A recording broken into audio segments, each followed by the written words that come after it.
This is the story of Crazy George's Bridge. Restless ghosts often appear in locations that are connected with violent death or true crime. That is certainly the case with the location known as Crazy George's Bridge, a cement highway bridge on the east side of Putnam County, not far from Monterey, Tennessee. The story goes that if you try to drive across that bridge at night, your lights will flicker and go out.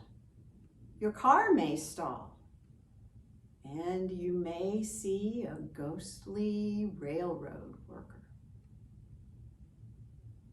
Now, while it's true that a railroad employee died on the tracks nearby, no one named George, crazy or otherwise, was ever involved.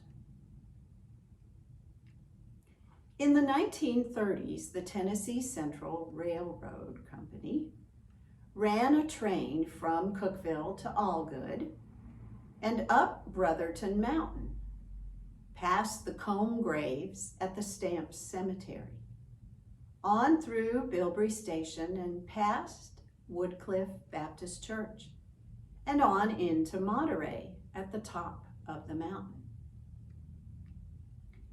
The road, Brotherton Mountain Road, became Woodcliff Road as it climbed the mountain. The road and the tracks roughly paralleled each other, but the road crossed the tracks in a couple of places, and in one place it crossed on a wooden highway bridge. Now, the railroad had built a shelter, a shack, under this railroad bridge so that those who patrolled the tracks could have some shelter. In the spring of 1931, Jerry Holloway was a young man who lived near Woodcliff Baptist Church.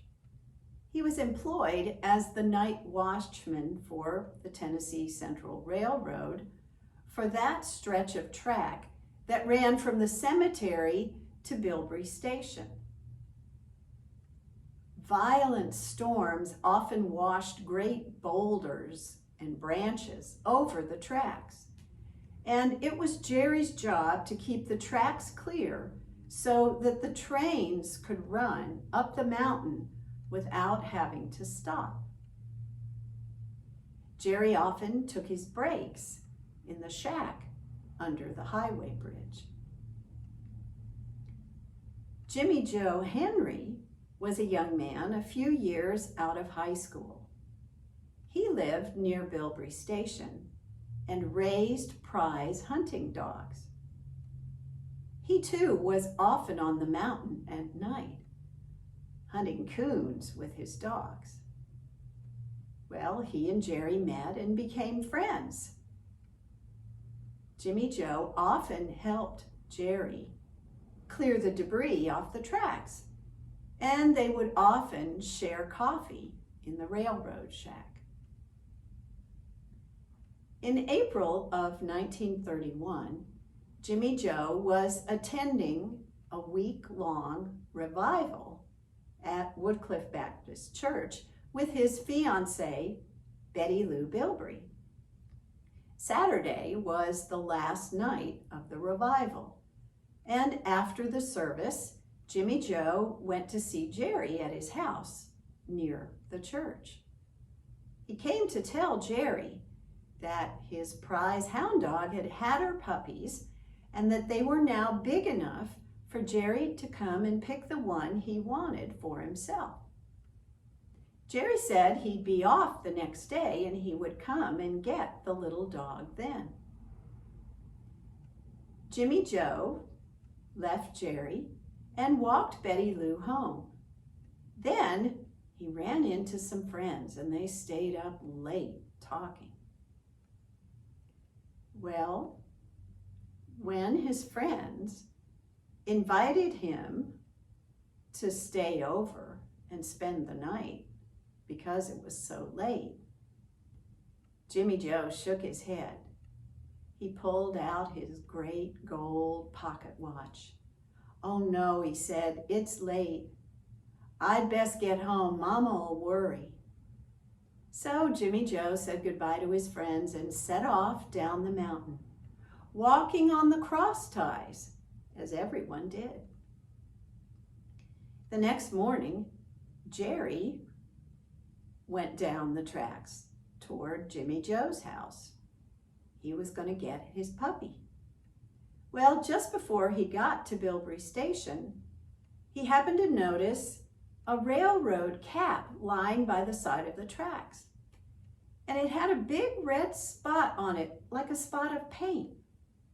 Well, Jerry didn't think of anything of it until a few steps later, he came to the remains of a mangled body and the shards of glass and the bits of twisted metal that were all that was left of Jimmy Joe's pocket watch. Well, Jerry went running down to Bilbrey Station and he called the railroad. They sent a flat car up from Cookville to collect the body. And when the flat car passed by the church, the bells rang out, marking the end of the church service, and the congregation came out to see what was going on. When Betty Lou saw whose body was on the flat car, she screamed and fainted.